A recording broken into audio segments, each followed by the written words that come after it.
danes zopet nadaljujemo z družinsko katehezo in smo spet z družino Pokl tukaj. Tukaj je oče Marcel in mama Jana, pa 6 pogumnih, Jakob najstarejši, Julija, potem sta pa Meta in Marta, pa najmlajša Jacinta in Mojca. Kot običajno bomo začeli najprej s kratko molitvijo, da bomo pripravili se za poslušanje Evangelija, Božje besede in potem se nekoliko o tem pogovorili. V imenu Očeta in Sina in Svetega Duha. Amen. Moj Bog, žal mi je, da sem grešil in žalil tebe, ki si moj najboljši oče. Trdno sklenem, da se bom poboljšal, pomagaj mi s svojim milostjo. Amen. Da bi nam Gospod dal odprl ušesa in srce, da bi slišali njegovo besedo, da bi sprejeli Svetega Duha, pa zmolimo še Oče naš in zdravo molijo. Oče naš, ki si v nebesih, posvečeno bodi tvoje ime, pridi k nam tvoje kraljestvo, zgodi se tvoja volja, kako v nebesih, tako na zemlji. Daj nam danes naš vsakdanji kruh in odpusti nam naše dolge, kakor tudi mi odpuščamo svojim dolžnikom, in ne vpelji nas v skušnjavo, temveč reši nas od zla.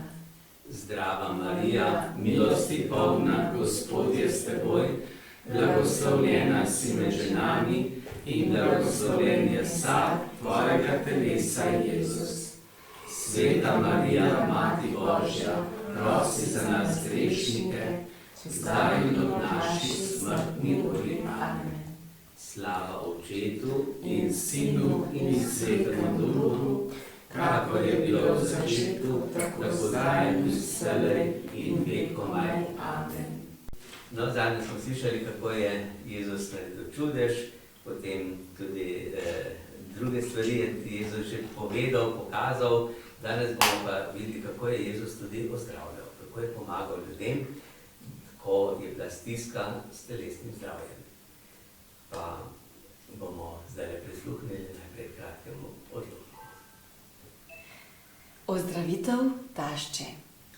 Simon je postal eden Jezusovih najtesnejših prijateljev in večkrat se je zgodilo, da je bil Jezus gost na njegovem domu. Nekega večera je Simonova tašča hudo zbolela. Ležala je v postelji v gornjem prostoru in zelo težko dihala. Tresla jo je mrzlica in mučile so jo bolečine po vsem telesu. Imela je nevarno visoko temperaturo in ni bilo zdravila, ki bi ji lahko pomagalo. Ko je Jezus se zvedel, kako zelo trpi, je takoj šel k njej, sedel poleg postelje in zapovedal vročici, naj jo pri priči zapusti. Vstala je in se nasmehnila, popolnoma zdrava. Prišla je v spodnji prostor, kjer so vsi večerjali, in jim začela streči. Vsa hiša se je čudila, kako lahko ima človek oblast nad boleznijo, kako je lahko Jezus govoril z boleznijo, kakor da je sovražnik ali tat, ki je vlomil v hišo ter ji zapovedal, naj jo nemudoma zapusti. Toda to je bil šele začetek mnogih čudovitih ozdravitev v galilejskih mestih in vaseh. No, tako, koga je Jezus ozdravil, smo slišali? Taščo. Ja, od Petrovo taščo, to je žena od apostola Petra. Je bil Peter poročen? Ja. Peter je imel, vsaj ženo je imel, otroke ne vemo, kako je, a so bili tudi kakšni otroci, ampak žena je bila. Pa ga je Jezus vzel za apostola? Ja, takrat so bili nekateri, so že bili poročeni, a pa so šle žene z njimi. Ne, žene so ostale doma, so verjetno nekatere so skrbele za dom, če so prišli, tako je prišel Jezus potem skupaj z apostoli, Pa jih je bilo veliko, ne, naenkrat in mama pa doma bolana, ali že Petrova žena, ne. In ni bilo za jesti, ni bilo za piti, nikogar ne bi postregel, ampak kaj se je zgodilo? Jezus je vse pozdravil. Ja, Jezus jo je pozdravil. Jezus je pozdravil in potem je ona takoj začela kuhati, pripravljati in so bili vsi spet dobre volje.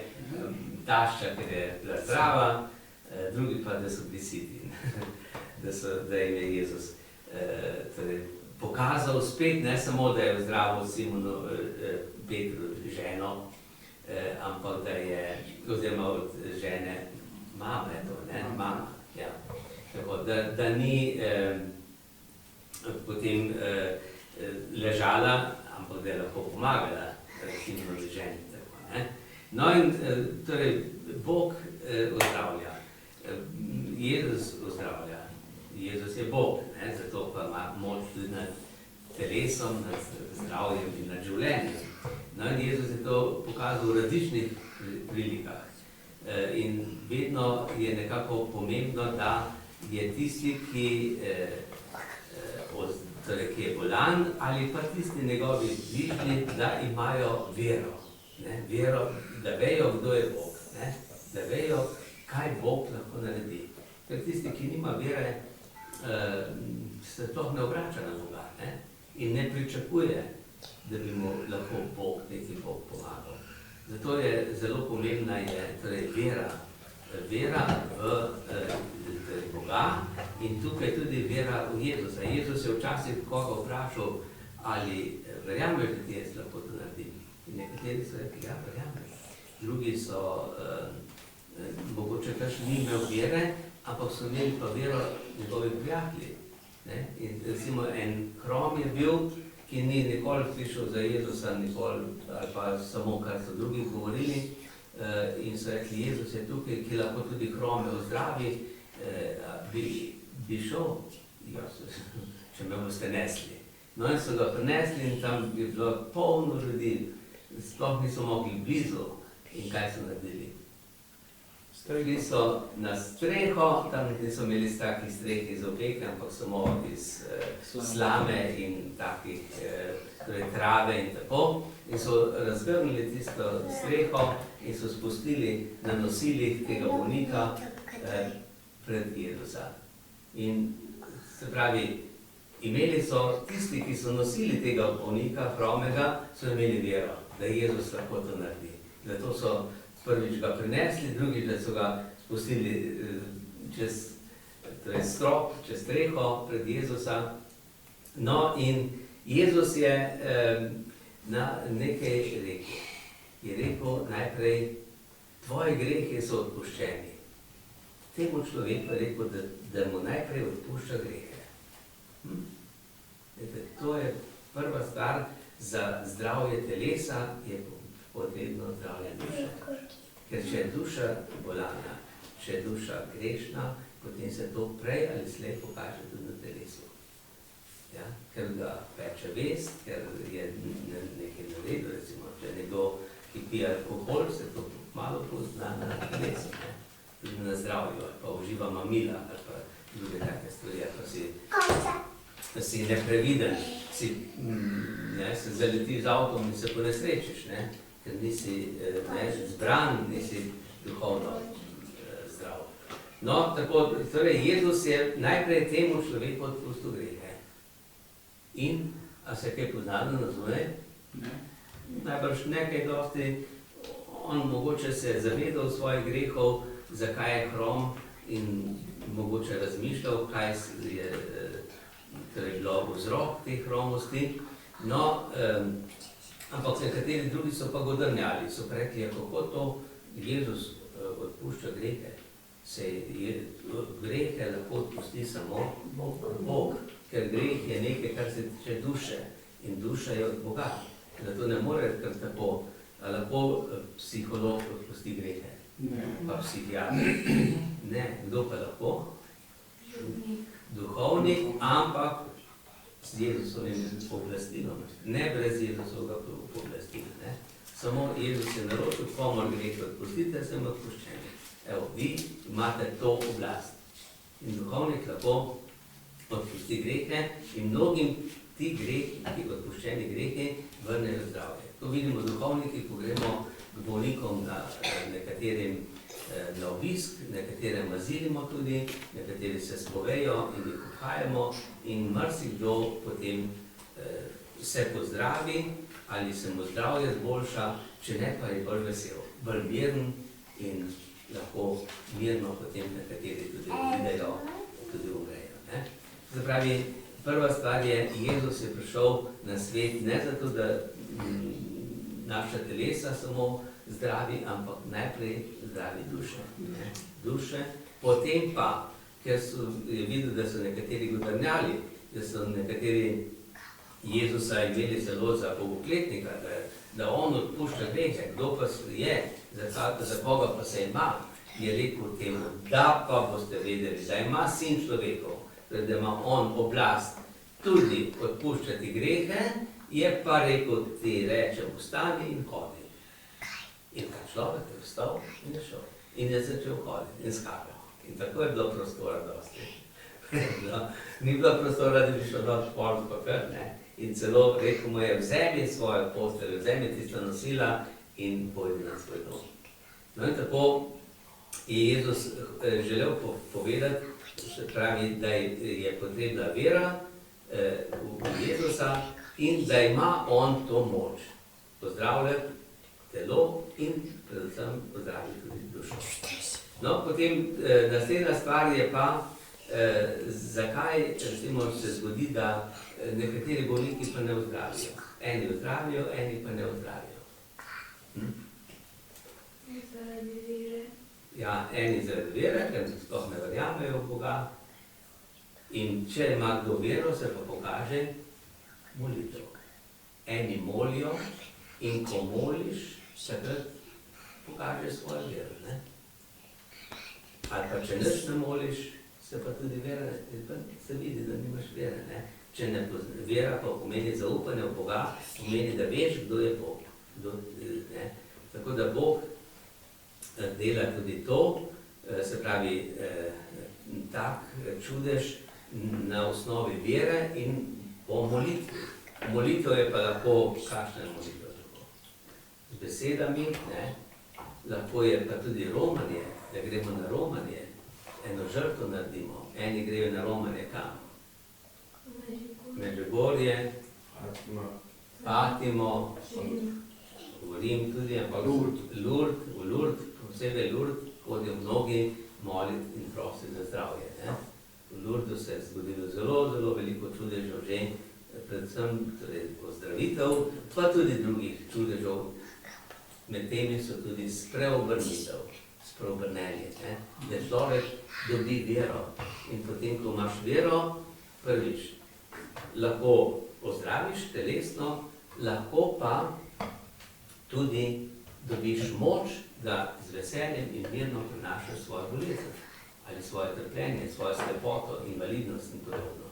No, tako da je tukaj zelo pomembna torej, ta vera, ki se pokaže tudi v žrtvi. Ne? Torej, eni molijo, recimo nekateri molijo celo noč, eni grejo po kolenih, recimo okrog oltarja, na Brezjah so včasih še bolj hodili, pa tudi še zdaj. Ali pa v Fatimi je na pot, ki pelje skoraj 1 kilometer in grejo nekateri po kolenih. Eni so šli recimo na Brezjah, tudi tam, ko so šli z vlaki, včasih so hodili peš, pa z vlaki in potem je bilo treba od železnične postaje še gor na hrib, potem pa po ravnem in so šli nekateri po kolenih, so imeli čist krvave kolena. Zato, ker so molili in so rekli, to žrtev darujem za zdravje svojega otroka, moža, očeta in tako naprej. Ne? Tako da, torej, to je pomembno, torej tudi žrtev. No in potem so pa še druge stvari, ki se pokažejo, se pravi, Bog, ki dela fizične čudeže ali pa moralne čudeže. Fizični čudež je to, da nekdo bolan pa takoj ozdravi, Moralni čudež je pa to, da se človek spreobrne, da človek živi drugače. Ne? In to se tudi zgodi velikokrat v takšnih krajih, kjer se moli za zdravje in za vero. Ne? Recimo v Lourdes je zelo, en takih čudežev znanih, ko je bil pater Leopold Mandić, je bil en duhovni kapucin, ki je bil sicer doma iz Hrvaške, iz Dalmacije, iz Herceg-Novega, potem je bil pa dolgo časa v Padovi, nekaj časa tudi v Kopru je bil v samostanu, umrl je pa med drugo svetovno vojno, 1942 leta. No in ta pater Leopold je enkrat romal v Lourdes in so tam molili pred Marijo, pred votlino. In ko so molili, je videl tam, kako molijo nekateri zelo goreče, prosijo, Marija pomaga mi, zdravi me in tako naprej. In sta bila tam dva slepa. Ena redovnica je bila slepa, pa en možakar. In je pater Leopold rekel tej redovnici, sestra, a vi pustite, da namesto vas spregleda tale človek, ki je tukaj. Ta sestra malo pomisli, jaz bi zdaj lahko spregledala. Kaj naredim? A jaz zase prosim, ali za tega človeka, ki ga niti ne poznam. Potem je pa rekla, lahko. In v tistem hipu je tisti človek pozdravil, ta sestra je ostala do smrti slepa. Ampak je ostala srečna, vesela, ker je rekla, tudi moja molitev je pomagala, da je ta človek spregledal, da zdaj lahko vidi. In gledajte, to so taki čudeži. So, hkrati je moralni čudež, duhovni čudež in fizični čudež. In Bog včasih naredi, zato da pokaže ljudem. Ne? Zakaj pa ne ozdravi čisto vseh ljudi, ki trpijo bolniki? Ja, zato, ker Jezus je rekel, nisem prišel zato, da bi vam tukaj dal kruh, da boste skozi jedli, da bi poskrbel za vaše telesno zdravje, ampak jaz sem prišel, da vam dam večno življenje. Večno življenje pa sprejmemo, če sprejmemo Jezusa, če imamo vero že zdaj. In smo že deležni večnega življenja. Potem vemo, telo je nekaj časa, še toliko časa bomo živeli, potem gre pa telo tako v zemljo in razpade. Duša pa ostane, duša je pa večna. In zato Jezus je prišel, da dušo reši, ne telesa. Telesa grejo v zemljo, ali prah se spremenijo, ne? Več ali manj, nekatera Bog počuva, so svetniki, ki jim telo ni razpadlo, ne? A poznate kakšnega svetnika? Pater Pi. Pater Pi, ja? Tudi pater Leopold je tudi. Pa Bernardka, ki je videla Marijo v Lourdu, pa še mnogo Pa Karlo Acutis. Karlo Acutis tudi, zdaj mlad fant je umrl, pa pater Šarbel je tudi telo ni strohnelo. In so ga šele 20 let po smrti, ko so odkopali grob, so ga prvič fotografirali. Ja, tako da prej sploh nisem imel nobene slike o njem, noben ga ni portretiral sliko in tako naprej, ne. No, tako da veliko je, ni važno, telo ni važno, važna je duša, ne. In zdaj bomo se obrnili tudi mi k Mariji pomagaj. Marija je tukaj na Brezjah, je že mnogim pomagala in mnogim tudi prosila zdravje, tako kot v Kani Galilejski vino, Marija tudi sprosi zdravje, ne. Zato se lahko obračamo direktno na Jezusa ali na Boga Očeta ali na angele, lahko pa tudi Marijo prosimo, pa še Marija za nas posreduje, ne. Tako da bomo zdaj zapeli pesem Marija pomagaj nam srečen čas, na tebe ozira se vsak izmed nas. Marija se k tebi hiti, Marija pomagaj nam hiti.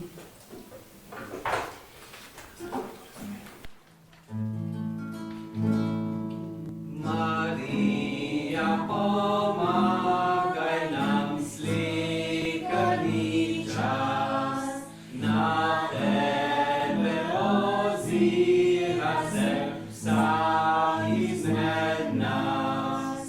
Marija, se k tebi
naredili še O gospa moja nocoj, pa prejeli blagoslov.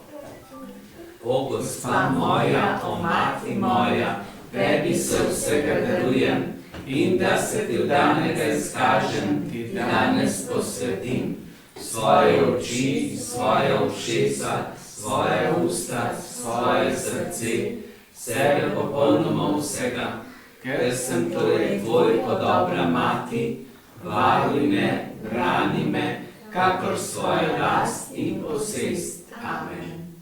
Gospod z vami In s tvojim duhom. blagoslov vsemogočnega Boga, Očeta, Sina in Svetega Duha naj pride nad vas in naj vedno med vami ostane. Amen.